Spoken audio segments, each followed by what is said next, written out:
تعريف البروفيشناليزم او انك ازاي تبقى بروفيشنال. فهذا التعريف بيقول انه احنا عايزين في الشغل ندي 100% وعايزين نبقى بروفيشنال.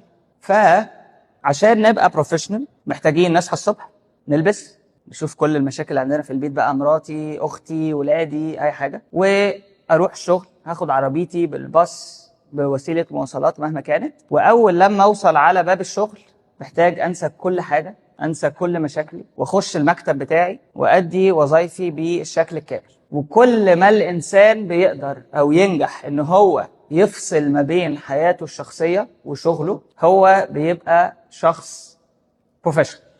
كم واحد سمع الكلام ده قبل كده؟ كم واحد متفق مع الكلام ده؟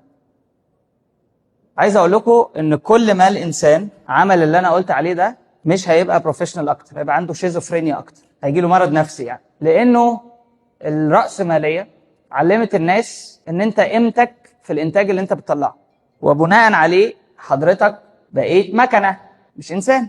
وبما انك بقيت مكنة يبقى حضرتك عندك زراير، فحضرتك هتصحى الصبح تلف على المشاكل كلها، تشوف كل حاجة بتحصل في البيت، وتنزل وانت سايق ربما تتعصب على ناس او تتعصب من الزحمه، بس لما توصل الشغل هتلاقي زرار كده تتك عليه تبقى انسان جديد، فتخش المكتب تبقى بروفيشنال. ودي حاجه عمرها ما هتحصل في الحياه، لانه الحقيقه اللي مستحيل نختلف عليها ان احنا بني ادمين، احنا بشر، احنا مش مكن. دي حقيقه ما ينفعش حد ينكرها الا لو حد قاعد هنا شايف ان احنا ممكن نبقى مكن.